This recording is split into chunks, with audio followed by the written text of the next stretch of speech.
नहीं, नथिंग नहीं। माननीय सभापति महोदय, यू कंटिन्यू, प्लीज कंटिन्यू। हम they will not listen. PM Kisan Samman निधि पर चर्चा कर रहे थे। मुझे कहते हुए गर्व है, कांग्रेस ने किसान को प्रत्यक्ष सहायता की बात तो की, लेकिन कभी प्रधानमंत्री किसान सम्मान निधि जैसी योजना कांग्रेस ने नहीं बनाई। माननीय सभापति महोदय, ये बनाई तो हमारे प्रधानमंत्री नरेंद्र मोदी जी ने। किसान सम्मान निधि में माननीय सभापति महोदय राशि भले 6,000 रुपया हो, ये नहीं समझेंगे, लेकिन जो लघु किसान, सीमांत किसान, छोटे किसान, उनके लिए 6,000 रुपया मायने रखते हैं।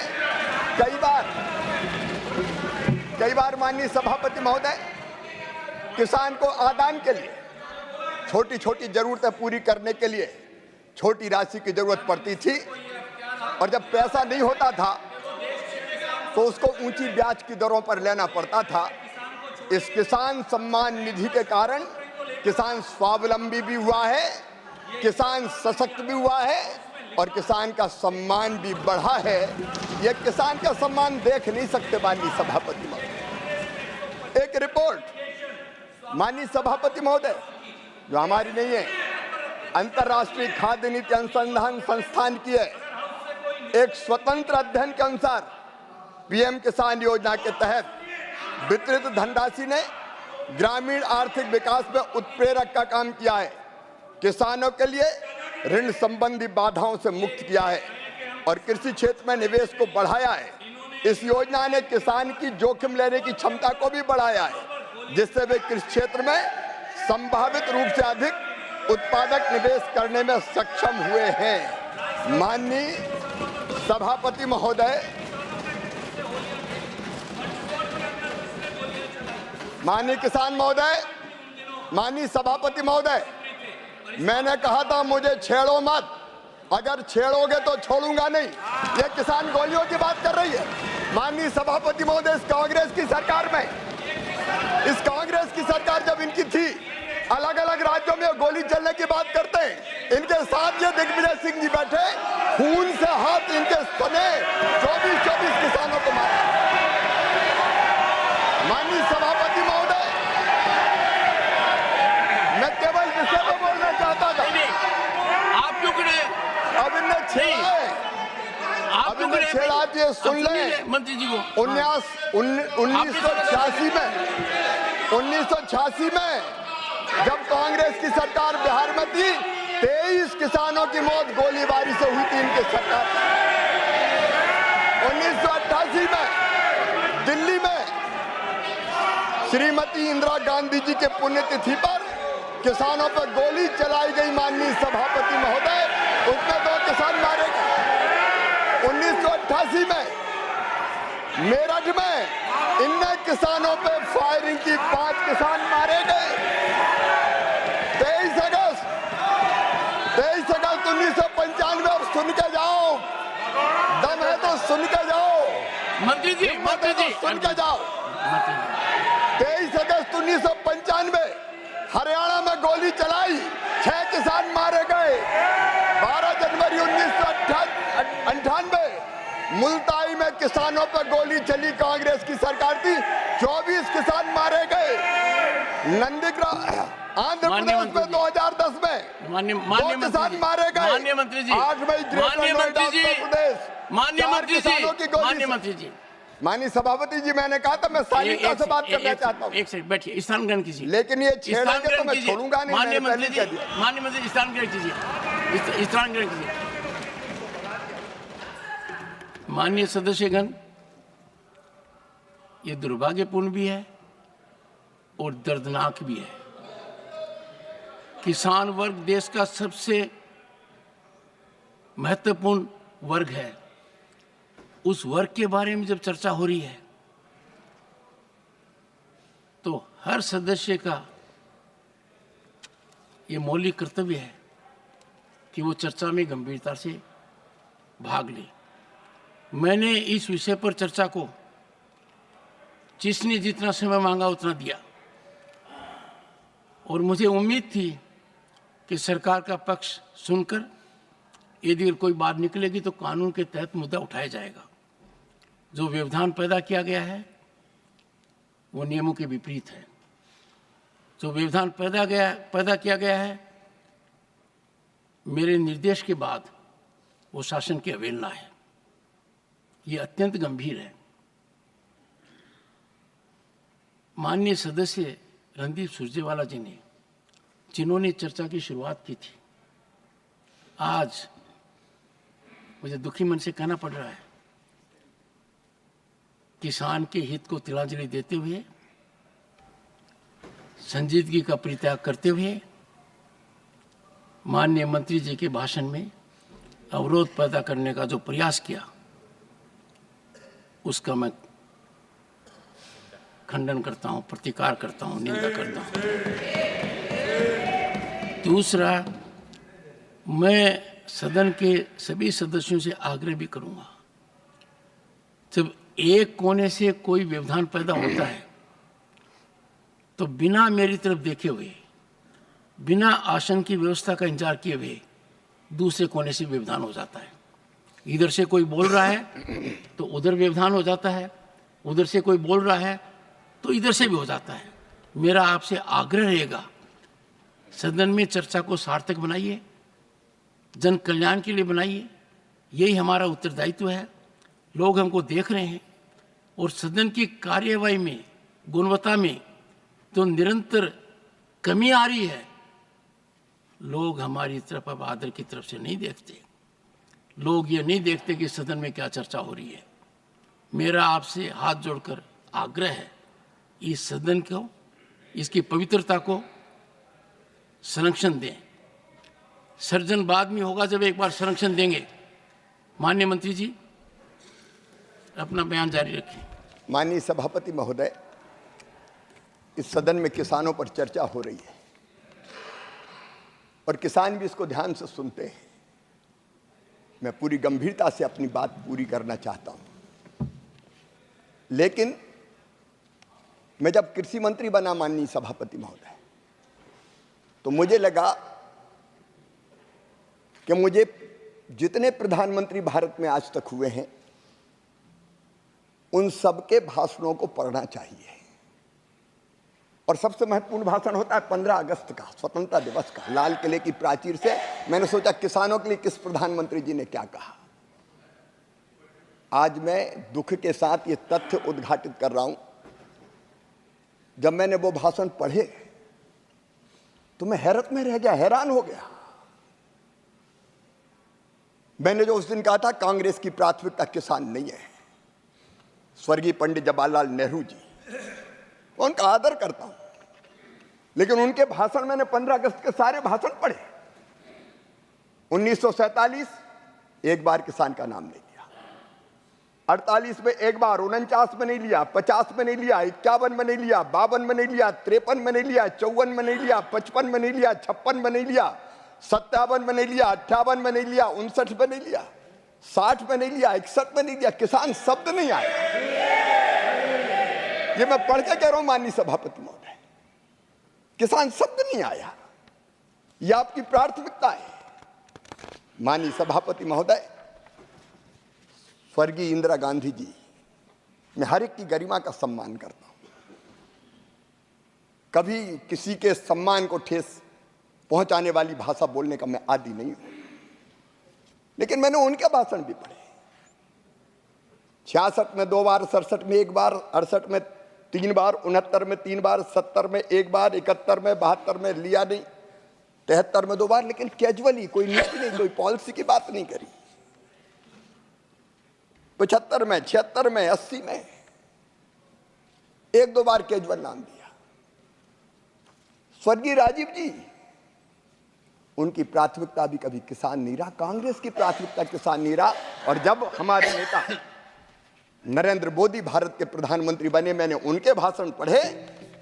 2014 में 6 बार, 15 में 23 बार, 2016 में 31 बार, 2017 में 20 बार, 18 में 17 बार, 19 में 17 बार, 20 में 17 बार, 21 में 15 बार।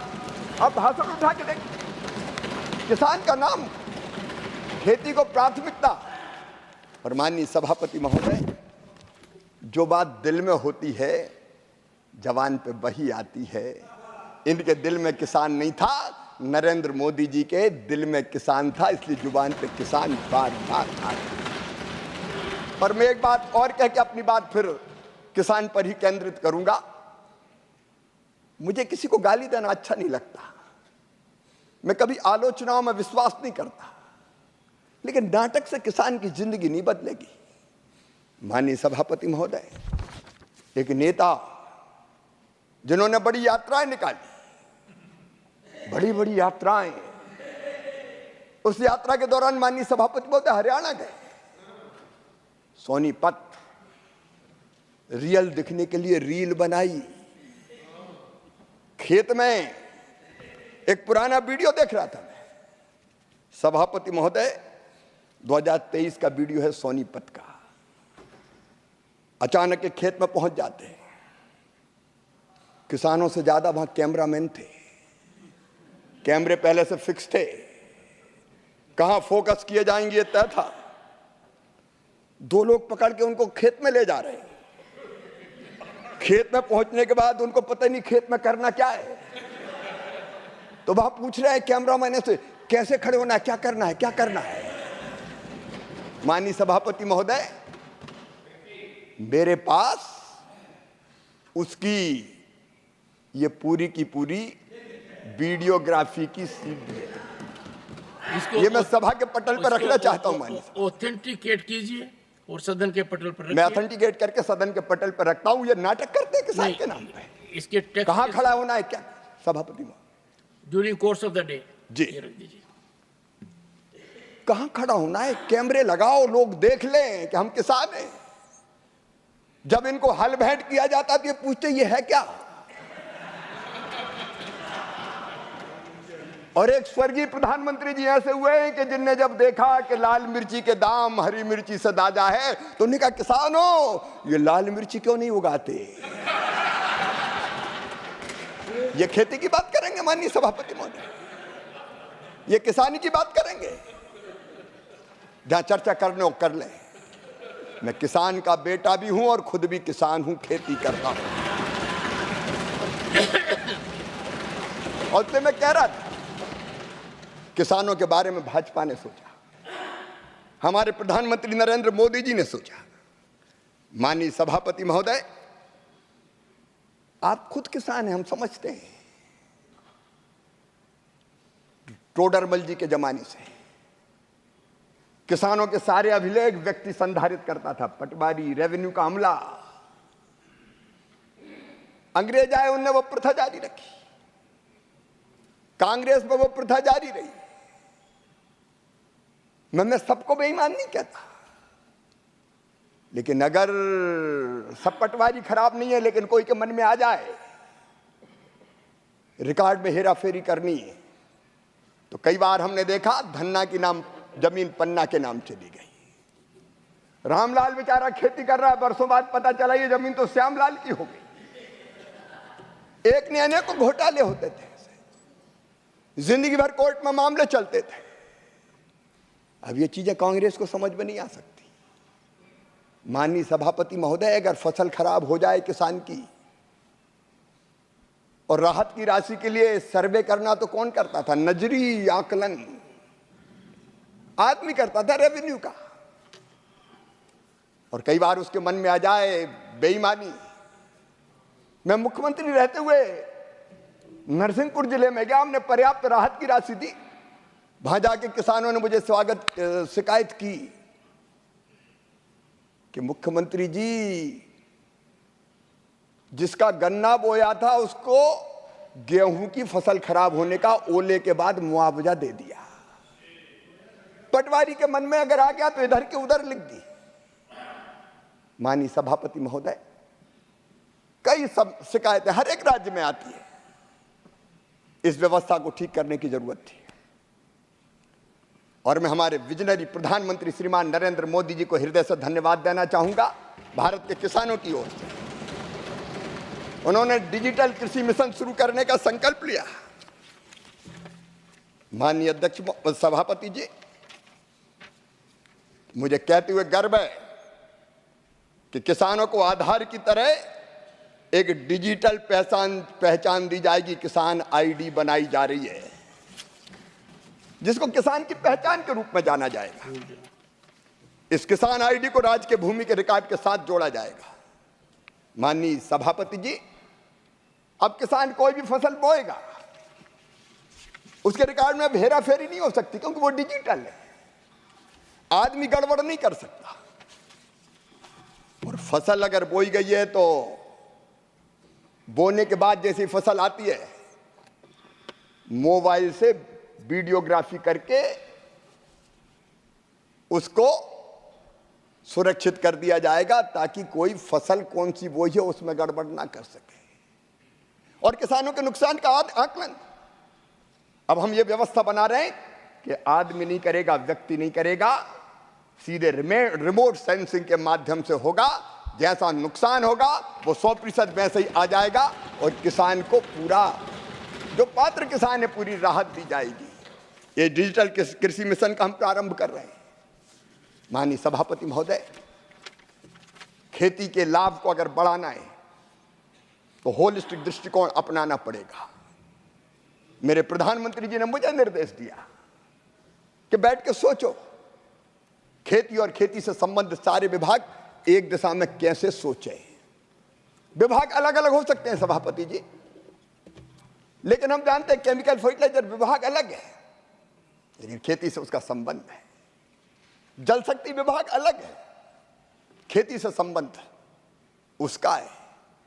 और इसलिए सरकार यह प्रयास कर रही है कि अलग अलग विभाग, चाहे वो एनिमल हस्बेंड्री हो, फिशरीज हो, हॉर्टिकल्चर हो, ये मिलकर प्लानिंग करें, एक दिशा में चलें, ताकि हम खेती में लाभ को और ज्यादा बढ़ाने का काम कर सकें।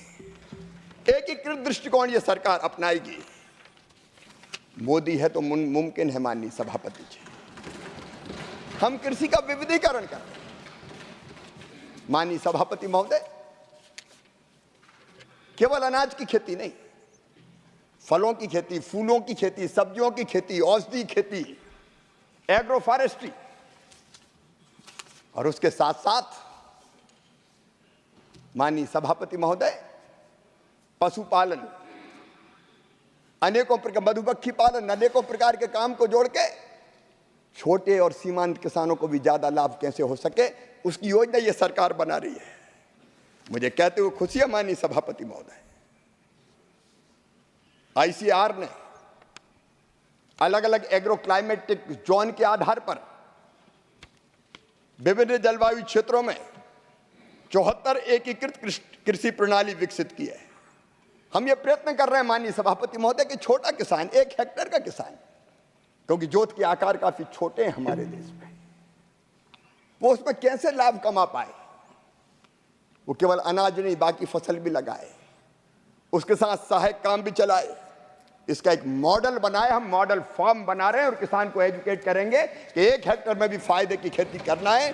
तो यही एक मॉडल है, किसान देख के सीखेगा। और एक बात और माननीय सभापति महोदय, केमिकल फर्टिलाइजर का उपयोग हमारे अन्न के भंडारों को भरने के लिए वरदान साबित हुआ। लेकिन आज मैं आपके माध्यम से सभापति महोदय कहना चाहता हूं कि केमिकल फर्टिलाइजर का उपयोग अंधाधुंध हो रहा है और इसके कारण फसलों पे उसका कुप्रभाव पड़ रहा है। माननीय सभापति महोदय, मैं थोड़ी तकलीफ के साथ कहना चाहता हूं, केमिकल फर्टिलाइजर जरूरी है, लेकिन एक सीमा से अधिक उपयोग हमारी फसलों को भी खराब करता है। कई राज्य ऐसे हैं कि कैंसर एक्सप्रेस जैसी ट्रेनें चल जाती है और हमारी भूमि के स्वास्थ्य को भी खराब कर रहा है। उर्वरा शक्ति कम हो रही है, मित्र कीट मारे जा रहे हैं। सभापति महोदय, इस समय बरसात के समय हम देखते थे, एक जमाने में जो गांव में रहते कितने केंचुए आते थे। ये केंचुए सबसे बड़े उर्वरक हैं। ये धरती में नीचे जाते थे, ऊपर आते थे, उर्वर बनाते थे। और वो मिट्टी खाते थे और मिट्टी जब बाहर देते थे तो वो भी खाद का काम करती थी। अब केंचुए समाप्त हो गए, अब समय आ गया है। मैं प्राकृतिक खेती के बहुत विस्तार में नहीं जाऊंगा, लेकिन समय आ गया है। तब हमको उत्पादन बनाए रखते हुए, उत्पादन बढ़ाते हुए हमको सोचना पड़ेगा प्राकृतिक खेती के बारे में। मैं प्रधानमंत्री नरेंद्र मोदी जी की तरफ जानता हूं। मैं थोड़ा सा समय और लेना चाहूंगा माननीय सभापति महोदय। माननीय सभापति महोदय, एक दिन प्रधानमंत्री जी, जब मैं मुख्यमंत्री था, मुझे फोन किया। रीवा आने वाले थे मध्य प्रदेश में, और मुझे फोन करके ये कहा कि एक छोटी नाटिका बने जिसमें एक बेटी धरती बने, और अधिक केमिकल फर्टिलाइजर के उपयोग के कारण वो धरती कहे कि मैं तुम्हारी मां हूं, आखिर कितना केमिकल फर्टिलाइजर डालोगे। उनकी तड़फ थी। और इसलिए माननीय सभापति महोदय, मुझे कहते हुए प्रसन्नता है कि हम प्राकृतिक खेती को भी प्रारंभ कर रहे हैं। प्राकृतिक खेती मिशन इस सरकार ने बनाया। प्राकृतिक खेती का अर्थ यह नहीं है कि सारी की सारी जमीन पर किसान प्राकृतिक खेती करे। प्राकृतिक खेती के कई सफल प्रयोग हुए हैं। गुजरात के राज्यपाल देवव्रत जी ने अनेकों प्रयोग किए। कई राज्यों में किसान प्राकृतिक खेती कर रहे हैं, और इसलिए अब धीरे धीरे 1 करोड़ किसानों को सेंसिटाइज करेंगे, जागरण करेंगे। उनमें से 18,75,000 किसानों से जो ट्रेंड होंगे प्राकृतिक खेती में पहले लाएंगे। 7.5 लाख हेक्टेयर जमीन में हम प्रारंभ करेंगे, पूरी जमीन में। और मैं किसानों से आह्वान करना चाहता हूं कि धरती मां के स्वास्थ्य को बनाए रखने के लिए पूरी जमीन में नहीं, अगर 5 एकड़ है तो 1 एकड़, 2 एकड़ है तो आधे एकड़ में हम करके देखें। वैज्ञानिक ये सिद्ध कर रहे हैं कि प्राकृतिक खेती से पैदा हुए उत्पाद बहुत पोषक होते हैं, पोषण भी देते हैं, और धरती के स्वास्थ्य को भी ठीक करते हैं, और उत्पादन भी नहीं घटता। इसलिए वैल्यू एडिशन, इसलिए माननीय सभापति महोदय, प्राकृतिक खेती की तरफ ध्यान। माननीय सभापति महोदय, कृषि में हमें निर्यात को बढ़ाना है। अभी भारत का निर्यात है लगभग 2%। इसको लगातार 10 साल में बढ़ा है। मुझे कहते हुए गर्व है, मोदी जी के नेतृत्व में ये लगातार बढ़ा है।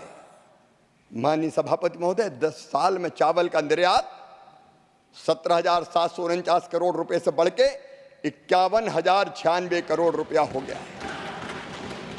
मसालों का निर्यात 15,140 करोड़ था, बढ़ के 30,418 करोड़ रुपया हो गया है। मूंगफली का निर्यात 3,187 करोड़ से बढ़ के 6,735 करोड़ रुपया हो गया है। चीनी का निर्यात 7,178 करोड़ रुपए से बढ़ के 46,310 करोड़ रुपया हो गया है। और इसलिए माननीय सभापति महोदय, अपार संभावनाएं निर्यात की है। ये सरकार उनका दोहन करेगी और हमारे किसानों को ज्यादा लाभ मिले, इसमें कोई कसर नहीं छोड़ेगी। माननीय सभापति जी, कृषि विज्ञान केंद्र किसान को और विज्ञान को जोड़ने के लिए बनाए। मैं तो आपके माध्यम से निवेदन करना चाहूंगा सारे माननीय सांसदों से, चाहे लोकसभा के हो, राज्यसभा के हो, तो एक बार कृषि विज्ञान केंद्र जरूर जाए, वहां के काम में भागीदारी करे, हिस्सेदारी करे। आखिर रिसर्च जो साइंटिस्ट करते हैं लैब में, उस लैब के रिसर्च को लैंड तक ले जाना पड़ेगा, किसान के बीच में, और उसी की भाषा में ले जाना पड़ेगा। और इसलिए कृषि विज्ञान केंद्र अत्यंत महत्वपूर्ण है। माननीय सभापति जी, मैं बहुत संक्षेप में इस सरकार के बहुत संक्षेप में विजन को जरूर रखना चाहता हूं। हमारा लक्ष्य माननीय सभापति महोदय, सिर्फ हंगामा खड़ा करना मेरा मकसद नहीं, मेरी तो हसरत है कि ये सूरत बदलनी चाहिए। मोदी जी इस विजन से काम कर रहे हैं, और इसलिए उस विजन को प्रकट करना। सामने वालों को तो विजन से कोई मतलब है नहीं, इसलिए वो यहां है भी नहीं, वो खेती में कहीं होंगे भी नहीं। लेकिन माननीय सभापति महोदय, अगले 5 साल में हमारा लक्ष्य जलवायु अनुकूल, क्लाइमेट चेंज के इस दौर में हमको जलवायु अनुकूल बायोफोर्टिफाइड की नई फसलों के किस्में तैयार करनी पड़ेगी। हम 1500 नई किस्में तैयार करने जा रहे हैं। माननीय प्रधानमंत्री जी कुछ दिनों में 109 नई किस्मों को किसानों को समर्पित करने वाले हैं, ताकि बढ़ते हुए तापमान के बाद भी कृषि में उत्पादन लगातार बढ़ते रहे। माननीय सभापति महोदय, वन हेल्थ अप्रोच है प्रधानमंत्री नरेंद्र मोदी की। एक ही चेतना सब में है, वो प्राणियों में है, मनुष्य में भी है, प्राणियों में भी है, जीव जंतुओं में भी, पशु पक्षियों में भी है। थोड़ा सा समय और माननीय सभापति महोदय, थोड़ा सा समय और। बहुत लंबा हो गया माननीय मंत्री जी। जल, जमीन, और आपने सभी पॉइंट कवर कर लिए हैं। थोड़े से और बटे, ये किसानों के लिए बहुत उपयोगी, मैं जल्दी खत्म करता हूं। जल, जमीन, जलवायु, जंगल, जानवर, जीवन, जनता, सबको एक सूत्र में बांधना पड़ेगा। अगर पौधे और पशु स्वस्थ है तो मनुष्य भी स्वस्थ होगा। इस भाव को अगर जाना तो नरेंद्र मोदी और भारतीय जनता पार्टी की सरकार ने जाना। हम सबके हित परस्पर जुड़े हुए हैं, और इसलिए भारत में कहा प्राणियों में सद्भावना हो और विश्व का कल्याण हो, से अप्रोच को ध्यान में रखते हुए हम हमारी 15 एडवांस डिसीज डायग्नोस्टिक किट विकसित कर रहे हैं। 5 साल में माननीय सभापति महोदय, हम 18,000 करोड़ रुपए की लागत से 100 एक्सपोर्ट ओरिएंटेड बागवानी क्लस्टर बनाएंगे। आधुनिक पोस्ट हार्वेस्ट इंफ्रास्ट्रक्चर के विकास के लिए 1,40,000 करोड़ रुपए का भूतपूर्व निवेश हम कर रहे हैं। किसानों के लिए मंडी तक पहुंच को बेहतर बनाने के लिए 1500 अतिरिक्त मंडियों का एकीकरण किया जाएगा। मैं बहुत जल्दी अपनी बात समाप्त कर रहा हूं माननीय सभापति जी। हम 6,800 करोड़ रुपए की पर्याप्त निवेश के माध्यम से तिलहन मिशन की शुरुआत कर रहे हैं, ताकि तिलहन में आत्मनिर्भरता प्राप्त कर सकें। माननीय सभापति जी, कीटनाशक अधिनियम में भी हम महत्वपूर्ण संशोधन करने जा रहे हैं, ताकि उच्च गुणवत्ता का कीटनाशक किसान को मिल सके। 50,000 गांवों को जलवायु अनुकूल गांव के रूप में हम विकसित करने जा रहे हैं, और सूक्ष्म सिंचाई के तहत 1,30,00,000 हेक्टर को कवर करने की प्रधानमंत्री जी के नेतृत्व में हमारी योजना है। माननीय सभापति जी, मैं बहुत विस्तार में नहीं जाऊंगा, क्योंकि मैं जानता हूं कि समय की सीमा होती है, लेकिन मैं क्या करूं, मेरी तो हर सांस किसानों के लिए चलती है, खेती के लिए चलती है। दिन और रात खेती के बारे में प्रधानमंत्री जी के नेतृत्व में हम सोचते हैं, इसलिए विस्तार से फिर कभी चर्चा का अवसर मिलेगा तो मैं फिर करूंगा। केवल एक निवेदन के साथ, आपके माध्यम से मैं सभी राजनीतिक दलों को यह निवेदन करना चाहता हूं कि किसान को वोट बैंक ना समझें, किसान को इंसान मान के व्यवहार करें। राज्य सरकारों का सहयोग जरूरी है, क्योंकि बिना राज्य सरकारों के सहयोग के केंद्र काम नहीं कर सकता। इसलिए जो हमारा फेडरलिज्म, जो हमारा सहकारी संघवाद है, उस भावना का आदर करते हुए मैंने अलग अलग कृषि मंत्रियों को बुलाया, किसी पार्टी के हो, हमने पार्टी का भेद नहीं किया, और वहां की कृषि समस्याओं पर चर्चा करके उनका समाधान का प्रयास किया है। हम राज्यों के साथ मिलकर काम करेंगे। और माननीय सभापति महोदय, प्रधानमंत्री श्रीमान नरेंद्र मोदी जी का जो विजन है कि आने वाले 2047 तक भारत न केवल अपनी जनता के लिए पोषण युक्त पर्याप्त अन्न, फल और सब्जियां पैदा करेगा, बल्कि दुनिया का फूड बास्केट भी भारत बन के उभरेगा। कृषि में समस्याएं हैं, लेकिन उनका समाधान भी, सभापति महोदय, मैं आपके माध्यम से किसानों से हम बात करेंगे, जाके किसान संगठनों से भी बात करेंगे। हम संवाद से समाधान की तरफ बढ़ेंगे और सबको साथ लेके आगे चलेंगे। कौन कहता है कि आसमान में सुराख नहीं होता, एक पत्थर तो तबीयत से उछालो यारो। हम परिश्रम की पराकाष्ठा और प्रयत्नों की परिसीमा करके इस देश की कृषि और किसान के कल्याण में कोई कसर नहीं छोड़ेंगे। बहुत बहुत धन्यवाद।